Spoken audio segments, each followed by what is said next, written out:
নমস্কাৰ। আপোনালোক সকলোকে মোৰ ইউটিউব চেনেল আছাম এক্সাম কৰ্ণাৰলৈ স্বাগতম জনাইছোঁ। আজি এছএছ 2026ত যিসকল ছাত্ৰ-ছাত্ৰী অৱতীৰ্ণ হ'ব তেওঁলোকৰ কাৰণে তিনিটা টপিক লৈছোঁ। তিনিটা কথা তেওঁলোকৰ কাৰণে লৈছোঁ। এটা হৈছে OMR চিট বা OMR বেছ আপোনালোকৰ এক্সামটো হ'ব নে 2026 চনত, আৰু 2 নম্বৰ মডেল কুৱেশ্যন পেপাৰ, আৰু 3 নম্বৰ আপোনালোকে ক'ৰ পৰা PBSA কুৱেশ্যন পেপাৰবোৰ ডাউনলোড কৰিব বা কেনেকৈ আপোনালোকে যাব। এটা কথা খুব সঘনে চৰ্চা হৈছিল যে 2026 চনত যিসকল ছাত্ৰ-ছাত্ৰীয়ে এছএছ এক্সাম দিব তেওঁলোকৰ যি কুৱেশ্যন পেটাৰ্ণ আছিলে সেই কুৱেশ্যন পেটাৰ্ণ চেঞ্জ হ'ব বুলি কৈছিলে। অৰ্থাৎ 2026 বৰ্ষৰ পৰা MCQ টাইপ কুৱেশ্যন আহিব বুলি কৈছিলে। তাক লৈ আপোনালোকক বহুতে হয়তো বহুতত ইনফৰ্মেশ্যন পাইছে যে এক্সাম 26 চনত হয়তো OMR বেছ আহিব, যিদৰে আপোনালোকৰ কি হৈছে SLCত আহিছিলে তেনেদৰে হয়তো এছএছ এক্সামত 2026 চনত আহিব বুলি কৈছিলে। কিন্তু আছাম হায়াৰ ছেকেণ্ডেৰী ফালৰ পৰা এখন অফিচিয়েল নটিফিকেশ্যন আহিছে যে আপোনালোকৰ যি এক্সাম আছে 2026 বৰ্ষৰ এছএছৰ যি এক্সাম আছে তাত কোনো ধৰণৰ এতিয়ালৈকে প্লেনিং কৰা নাই বুলি কৈছে, যে এতিয়ালৈকে কোনো ধৰণৰ প্লেনিং কৰা নাই যে আপোনালোকৰ যি OMR বেছ আপোনালোকৰ MCQ আছে সেয়া আপোনালোকে এতিয়ালৈকে ইন্ট্ৰডিউচ কৰা নাই, অৰ্থাৎ এইবছৰ নাহে বুলি উল্লেখ কৰিছে। অৰ্থাৎ এইবছৰলৈকে কোনো ধৰণৰ প্লেন কৰা নাই।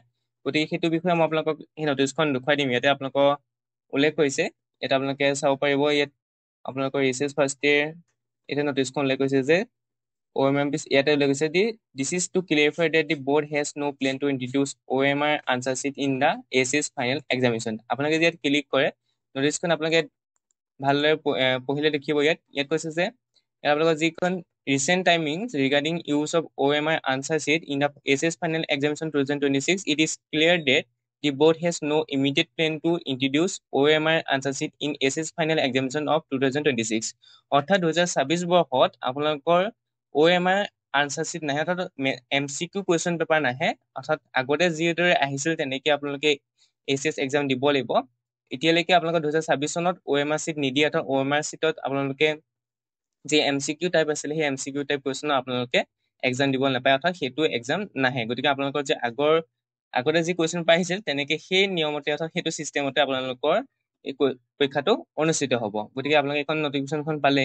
তাৰপিছত আৰু আপোনালোকক কি কৈছিলো, মই আপোনালোকৰ আপোনাৰ মডেল কুৱেশ্যন পেপাৰ ইয়াত আপোনালোকে যেতিয়া আছাম হায়াৰ ছেকেণ্ডেৰী অফিচিয়েল ৱেবছাইটত আহিব, অহাৰ পিছত model question paper for class 12 বুলি যেতিয়া দেখিব, ইয়াতে আপোনালোকে ক্লাছ 12 ক্লিক কৰিব। ইয়াতে আপোনালোকে এতিয়ালৈকে 11টা ছাবজেক্টৰ মডেল কুৱেশ্যন পেপাৰ আপলোড কৰি দিয়া হৈছে। ইয়াত আপোনালোকে computer science, sociology, history, political science, accountancy, mathematics, biology, chemistry, economics, physics আৰু বিজনেছ ষ্টাডিজ এইবিলাক আপোনালোকে চাব পাৰে। ইয়াত যদি আমি এখন এনেই ক্লিক কৰি চাওঁ, ইয়াত আপোনালোকৰ মডেল কুৱেশ্যন পেপাৰখন বহুত দীঘলীয়া, অৰ্থাৎ আপোনালোকে ইয়াৰ পৰা বহুতখিনি ইনফৰ্মেশ্যন পাই যাব। অৰ্থাৎ আপুনি কেনেকে কুৱেশ্যনখিনি আহিব, ক'ৰ পৰা কিমান নম্বৰ আহিব ইয়াত আপোনালোকে চালে গম পাই যাব। ইয়াত আপোনালোকৰ কিন্তু মাল্টিপল চইচ কুৱেশ্যন দিছে, হয়তো মাল্টিপল চইচ কুৱেশ্যন নাথাকে। ইয়াত আপোনালোকৰ ডাইৰেক্ট কুৱেশ্যন সুধিব।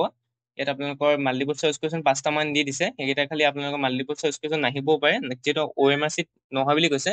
গতিকে আপোনালোকৰ ইয়াত মাল্টিপল চইচ কুৱেশ্যন নাহে, ডাইৰেক্ট আপোনালোকে লিখিব লাগিব 1 নম্বৰৰ কাৰণে। ইয়াত 5টা 1 নম্বৰ দিছে, চবৰে তেনেকেই আহিব, প্ৰত্যেকটো ছাবজেক্টৰে।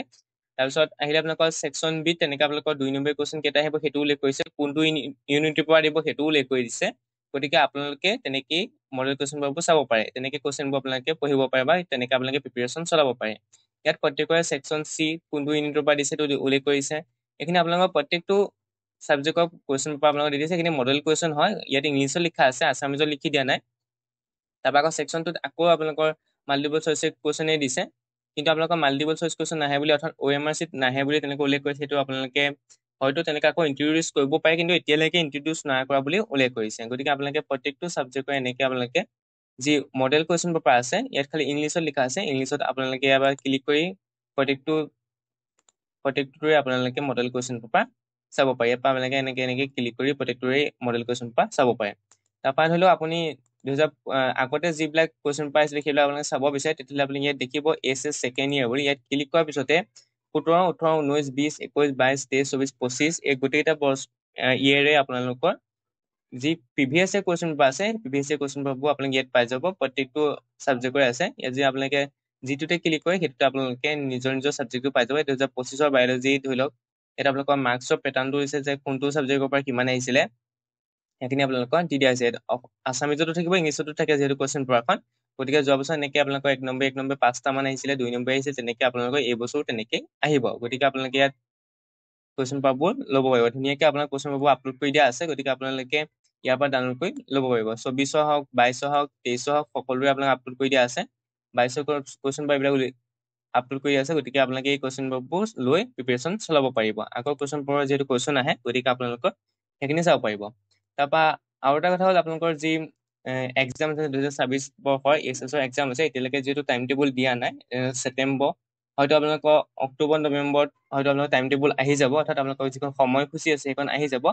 কিন্তু আপোনালোকৰ যি এক্সাম আছে সেই ফেব্ৰুৱাৰীত অনুষ্ঠিত হ'ব বুলি ইতিমধ্যে উল্লেখ কৰা আছে। আপোনালোকৰ যিখন কেলেণ্ডাৰ আছিলে, একাডেমিক কেলেণ্ডাৰ, তাত উল্লেখ কৰিছিল যে আপোনালোকৰ যি এক্সাম আছে 2026 বৰ্ষৰ এইচএছ এক্সাম যিটো আছে, সেয়া আপোনালোকৰ ফেব্ৰুৱাৰী মাহৰ পৰা অনুষ্ঠিত হ'ব, অৰ্থাৎ ফেব্ৰুৱাৰী 13, 14, 15 তাৰিখৰ পৰা অনুষ্ঠিত হ'ব মাৰ্চৰ 17 তাৰিখ মানলৈকে, আৰু এপ্ৰিলৰ 25 তাৰিখৰ ভিতৰত ৰিজাল্ট দিব বুলি উল্লেখ কৰিছিলে একাডেমিক কেলেণ্ডাৰখনত।